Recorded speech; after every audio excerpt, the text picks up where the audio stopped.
Will anybody remember what is the speed of your 802.11 AC Wave 2 series access points? It is around 6.93 Gbps, right? And for your AX series, it is around 4.8 Gbps, right? So you've got 300 series APs, you've got 500 series APs as well. But please understand that these are the access points that can be deployed as a campus access point, a remote access point, a mesh access point. There is no limitation as such. However, there is a specific type of access point called instant access points, which these access points do not require a mobility controller for them to operate. Now, when you talk about your CAP or RAP or mesh, they need to be terminated on your mobility controller. However, IAPs are a type of access points that do not require a mobility controller for them to operate, right? They run independently by themselves. They can be configured independently by themselves, right? However, you work with your IAPs typically in your remote locations or in your POC deployments, right? Where you want to showcase some of the Aruba features. How does the wireless technology works? You want to showcase all the Aruba good features, then yes, you can go ahead and deploy IAP solution and you can showcase your Aruba capabilities, right? However, when you have decided to go with your complete MMMC architecture, what do you do with your IAPs then, right? You can convert your instant access point as your remote access point or your campus access point or your mesh access points. Whatever that you desire, you can convert them as your any type of access point that you want to, right? Next, you've got your switches, right? You've got Aruba AOS S series switches of product line, which is a legacy series of switches. And Aruba has also introduced new series of switches called Aruba AOS CX series switches, which has got much better performance, much better ASICs, right? It has got much better throughput compared to legacy switches, right? And it has also got a built-in feature of network analytics engine. Right? What is this network analytics engine? It is a feature where it will be able to diagnose any layer 2 issue that you have in your production network. It will showcase you in an intuitive dashboard. And with that, if there is an issue, and for that issue you want certain commands to be automatically be run on that switch, then you can also configure that on your network analytics engine with the help of Python scripts, right? So Aruba AOS CX series switches also is a it has got much better performance, much better ASICs compared to legacy switches of 2930, 3810, 5000 series switches. It has much better performance compared to those legacy switches, right? Now, when you talk about your mobility controllers, your mobility controller comes in two types. One is your hardware platform, one is your virtual platform. And your hardware platform comes in these two categories. One is 7200 series and one is 7000 series. 7200 series is again a next generation mobility controller, right? 7000 series of previous generation mobility controllers. Again, your 7200 series mobility controllers have got much better performance, much better throughput, has got higher scalability, wherein which the number of clients and the access points that can be terminated on these controllers are much more compared to your 7000 series mobility controller, right? And your mobility controller you can also deploy it on a virtual platform as well. Now, when you talk about your mobility master is called the next generation controller, right? It is the focal point in your Aruba 8.x architecture, right? It is the point of contact from where you will be configuring your entire Aruba infrastructure, right? It is your mobility master graphical user interface through which you will first take access, and from there you will be managing your controllers, you will be managing your access points, you will be managing your clients. It is here where you'll be adding the licenses, you'll be adding the features, you'll be enabling all those that is required from a single pane of glass, which is your mobility master, right? And your mobility master also can be deployed on a virtual machine or it can be deployed on an x86 based hardware appliance on a bare metal server as well. Right? Now next you got different applications. Right? Next, first is your Airwave. Airwave is a typical network monitoring software from where you'll be able to monitor and view your entire wireless and wired infrastructure from your Airwave. Right? You'll be able to generate you'll have intuitive dashboards, widgets through which you'll be able to monitor your health of your wireless and wired network in a much more informative way, right? And it will also be able to generate reports, right? And it will also be able to fetch you historical information about your network, right? Your mobility master also does that. Your mobility master, from your mobility master, you can also view your entire infrastructure, and you can also know the current status of all that is happening in your production network. However, if you want to know certain historical information, like 3 months back, what are the certain clients which are having deauthentication issues in a certain data center location, you want to find certain very specific queries in a historical fashion in your network, then Airwave will be able to fetch you that information in your production network. Apart from having the typical monitoring capabilities, it also has the historical fetching of the information from your production network. Right? Next is your Aruba Central. Aruba Central is a cloud-based management platform where you'll be managing, if you've got MMMC architecture spread across multiple geographical locations in your, from your network, then you want to centrally manage all your different MMMC instances in one single platform, then you can do that from your Aruba Central, right? Next, Aruba Activate. Aruba Activate is a cloud-based inventory management platform, right, where it uses zero-touch provisioning in order to provision or onboard your mobility controllers or your access points to become part of your production network. Right? There's not a free feature. Your organization needs to have a working account with the Aruba Activate portal.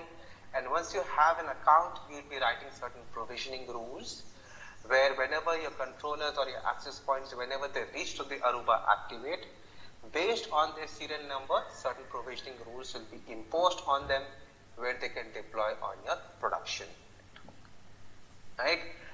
Aruba Meridian is a location tracking software, very highly used in the United States in medical facilities where there are certain medical equipments that are very expensive, and you want to always ensure, or you want to always have to know where it is, and you can set up this latitudes and longitudes, some kind of a boundary on your meridian where whenever that device moves away from that location, automatic notification will be provided to the administrator, where the administrator can reach out to the proper authorities to track that device in a much more quicker fashion.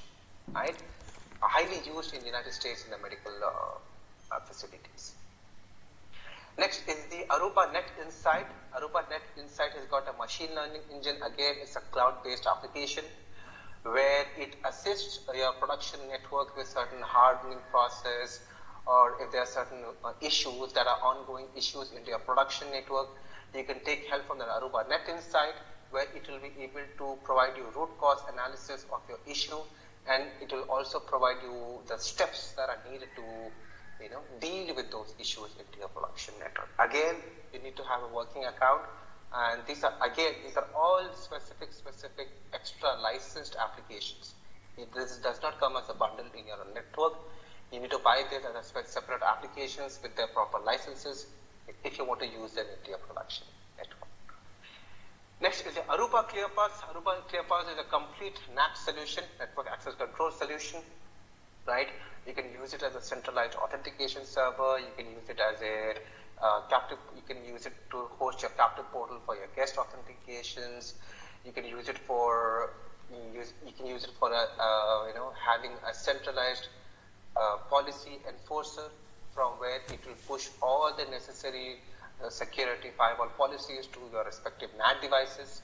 It can be wireless or wired, right? Your switches or your mobility controller that are connected to your ClearPass. And the users that are connected on your controllers or your switches, if they need to be authenticated, your ClearPass will help with the authentication. Along with that, if you want to apply certain roles and policies and rules to the users from a centralized location, right? Your Aruba ClearPass can do that as well, right? And it also have got a very rich dictionary where it will be fingerprinting all the devices into your production network, where you'll be able to take the decision, do you want to allow the traffic, allow this device in my network, or you do not want to allow this device in my network based on the device fingerprinting that the ClearPass does, right? It's a complete NAC solution. It's a very beautiful product from your Aruba, right? Aruba ClearPass, right? But we don't need to know all of that. We need to focus on our wireless products, which is our mobility controllers, right? Now, when you talk about your mobility controllers, like I told you, you've got these two series. One is 7000 series, one is 7200 series. 7200 series are next generation, new generation controllers, which has much better performance, much better ASICs, and the number of access points and the clients that can be anchored on these controllers are much more compared to your legacy 7000 series controllers, right? Now, if you look at your basic model 7005, it can anchor 16 access points and it can handle 1000 users, and it has total throughput of 2 Gbps of firewall.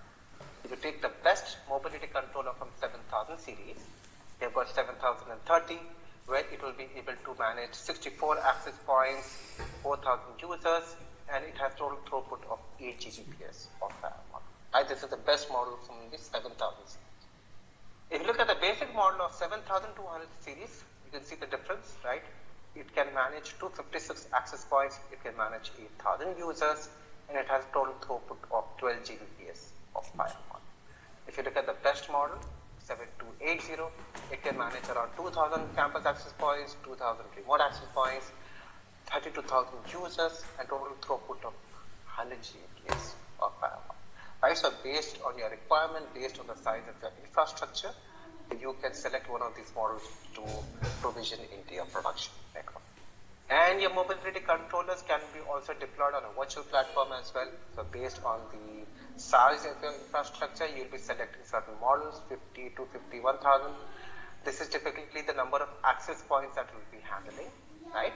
And for that, you need to allocate certain hardware resources, virtual CPUs, RAM, hard disk, right? Based on that, we'll be allocating certain resources.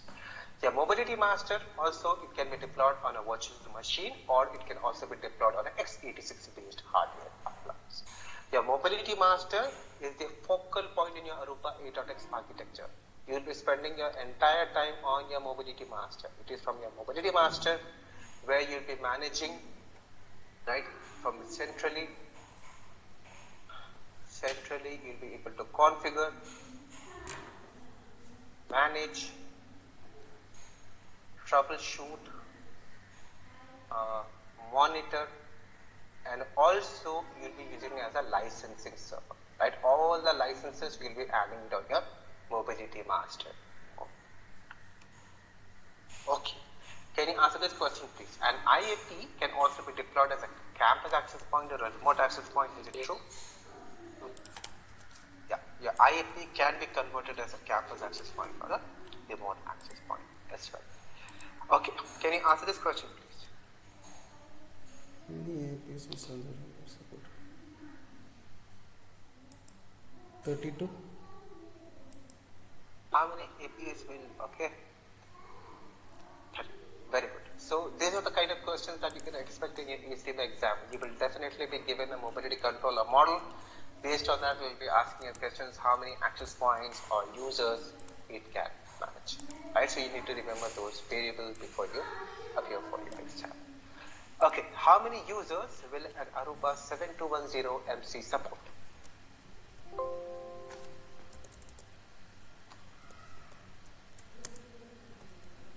It is 16,000.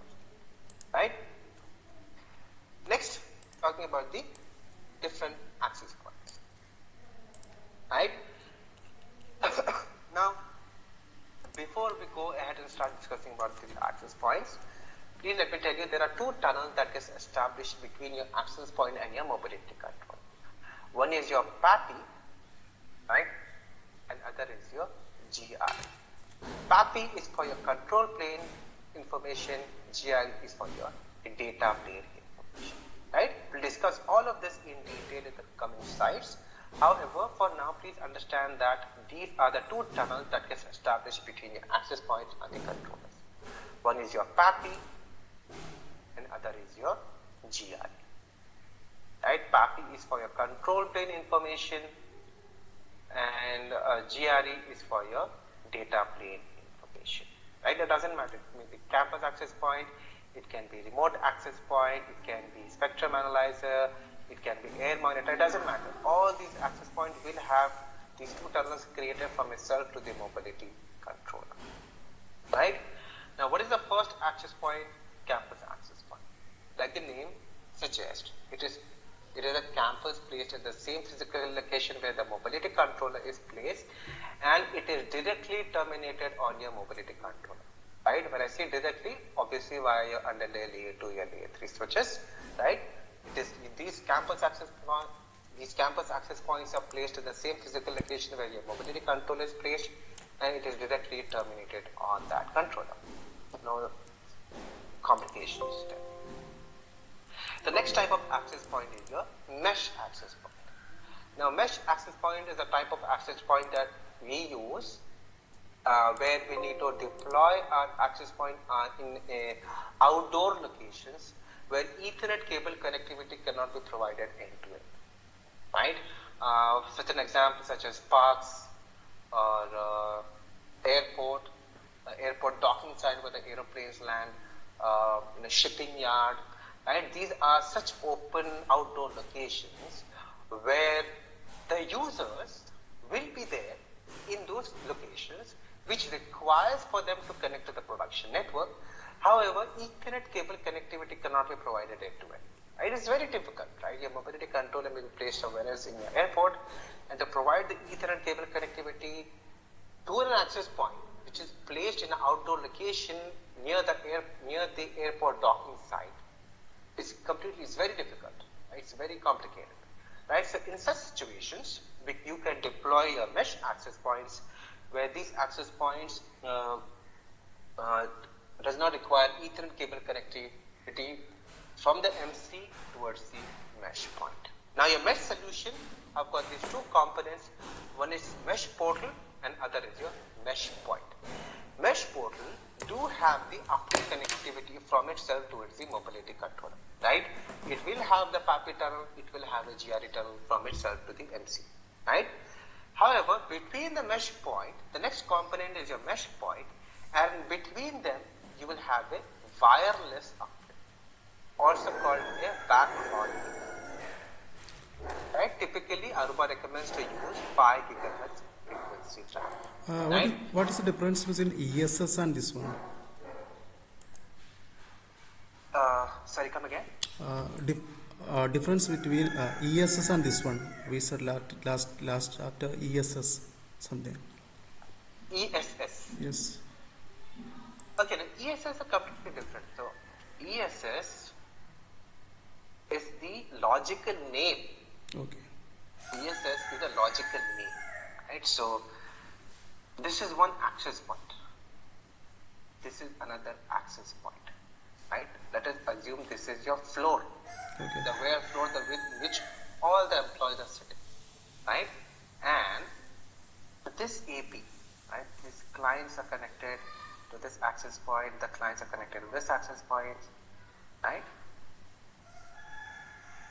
These logical network created by an access point, this is called BSS, basic service set. Physically, this is one flow, right? Logically, this is all happening. Logically, this is one logical network where an access point is there propagating the WLAN employee where the clients are connected there. Physically, this is just one flow. Right? This is another access point physically present in the same floor, right? This is one logical network created. The clients are connected. Right? Now, this is another BSS. PS is nothing but basic service set, a logical network created by an access point by itself with the client that it is connected. Right? Now, if this access point is propagating the same WLAN employee, right, and this AP is also propagating the same WLAN employee, then these two logical networks become one large logical network called ESS.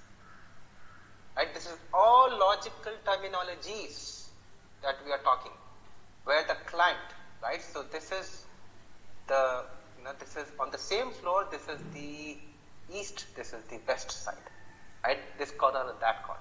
When the client is moving from this access point to this access point, he will be in the same ESS, right? And this is the part where he needs to be, where the decision will be taken from the client device, where the 802.11r will kick in. Fast BSS transition, moving from one access point to another access point. Right? These are the logical terminologies that we use. Right? However, right, these are the logical terminologies which we use. This backhaul link is the actual name of the link created. This is a physical, this is a wireless link, wireless uplink created from your mesh point to the mesh portal. As your device will have a wireless connection towards your access point, right? That is a wireless connection. Similar to that, from your mesh point to the mesh portal, that link also is called a wireless uplink, which is called backhaul link. Right? Please do not get confused with ESS. Those are nothing but the logical terminology which we use in order to convey different terminologies of your wireless networks. Right? But this is the actual connectivity from your mesh point towards your mesh portal, and this is built on your 5 GHz frequency band. Why do we use? Yeah, please tell me. Sir, my question is, can 5 GHz user will connect with the mesh point when mesh point will be connected with mesh portal through on 5 GHz band? Yeah, we need to use, Aruba recommends to use 5 GHz frequency band to connect your mesh point to the mesh portal. Yeah, but in that case, 5 GHz users will connect with mesh point. So the 5 GHz band will be available for the users as well, end user? No. This is a reserved link for the communication between your mesh point and the mesh portal. For you to cater your clients, those are different WLANs, right? And Aruba recommends to keep them on your 2.4 GHz when you are working with your mesh solution. So that means the 5 GHz band will not be available for users. So other users will need to connect on 2.4 GHz, yeah. Because the thing is, if you use 2.4 GHz here, right, and if you use 5 GHz to treat your clients will get good connectivity, they will be sending the traffic. However, when the mesh point is sending the traffic towards your mesh portal, if there is any outside interference, such as microwaves, video security cameras, Bluetooth devices, cordless phones, gaming boxes, right, those outside entities do cause interference to your 2.4 GHz frequency band, right? So which makes this entire solution useless, right? So that is why Aruba recommends to use 5 GHz, where the non-802.11 devices, such as microwaves, video security camera, Bluetooth devices, cordless phones, they do not operate on 5 GHz, right? They operate commonly on their 2.4 GHz, right? To cater your clients, Aruba recommends to use 2.4, and to set up the backup connectivity from your mesh port to the mesh portal, use 5 GHz. Make sense? And how many maximum mesh points can be connected with one mesh portal? Theoretically, it says that you can have up to 32 hops, and you can have up to 64 children. But when you talk about practical deployment, right, you cannot go more than 8. Because the thing is, from your mesh portal to mesh point, you can also have one more mesh point here. You can also have a mesh point here. And like that, you can go up to 32 hops. But you need to understand that the speed will be reduced in half with each hop added.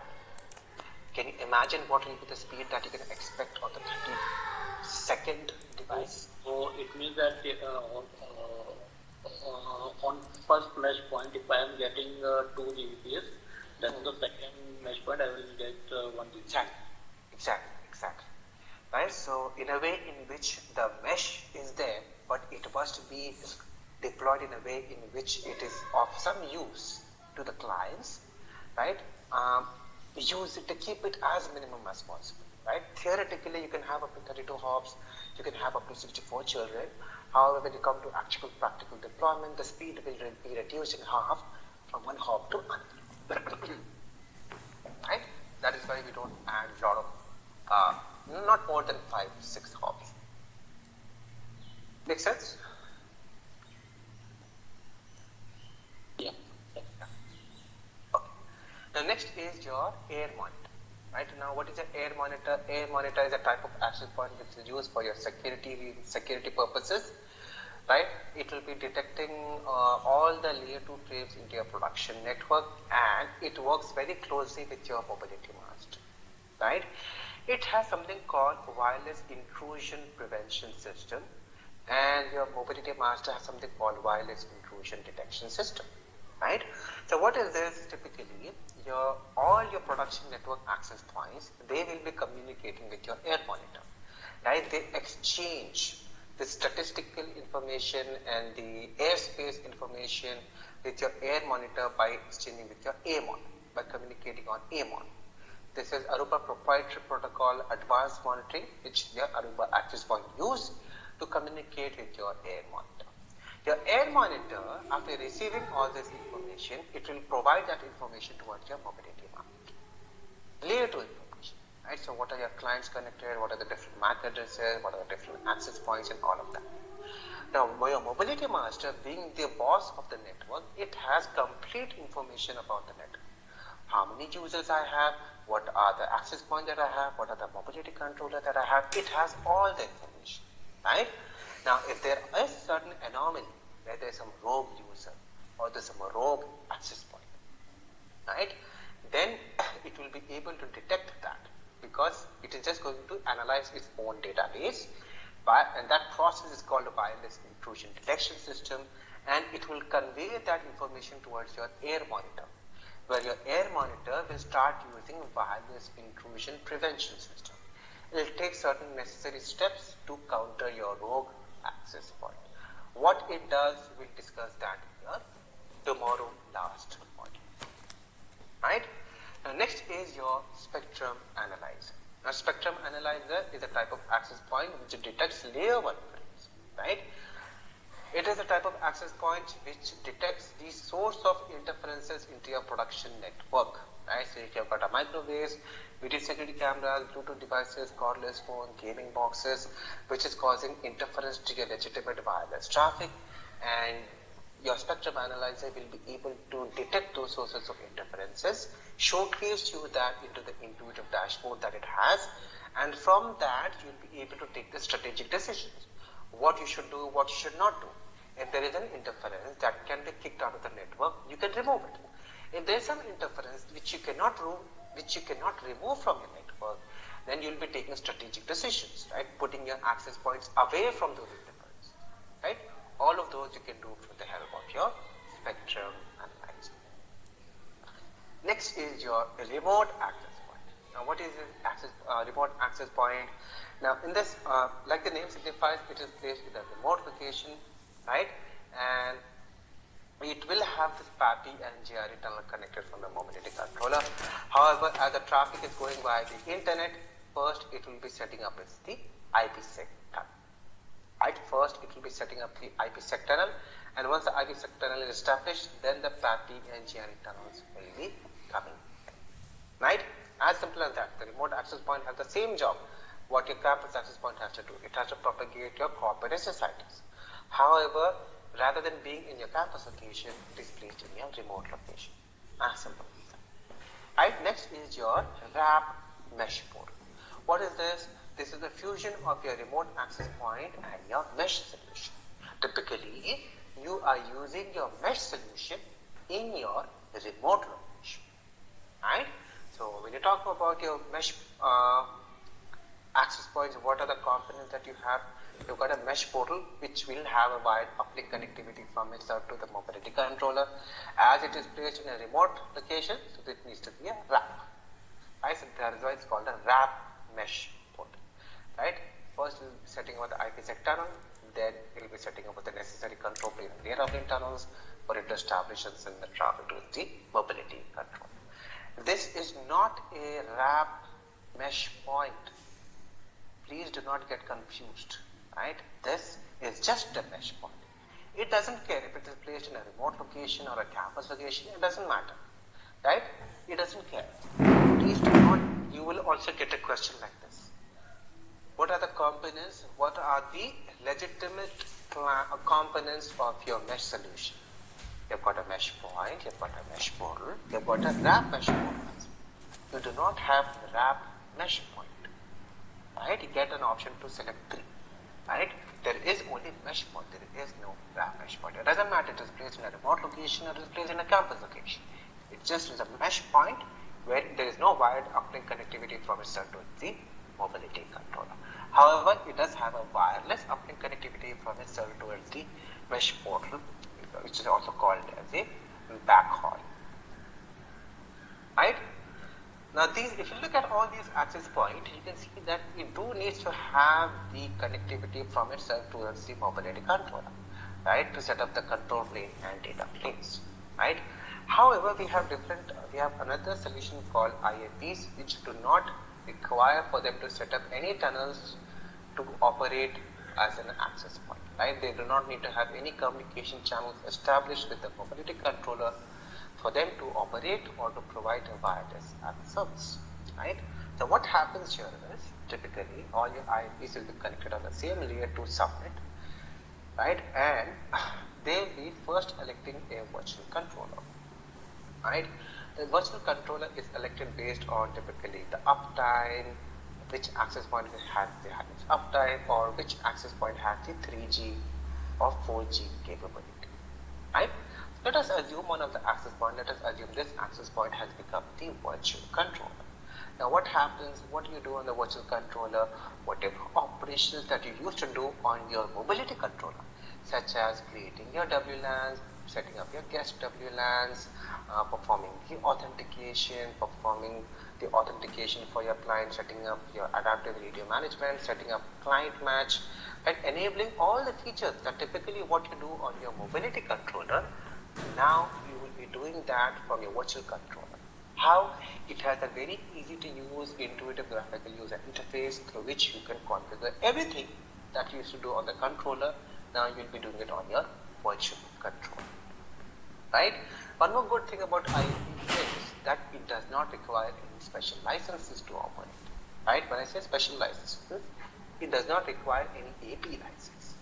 If you are using any of the firewall capabilities, right, taking roles-based decisions, and then it does require PEF, policy enforcer license you will be required, right, but you do not require any specific AP licenses, right. If everything is What about the guest access and BYOD?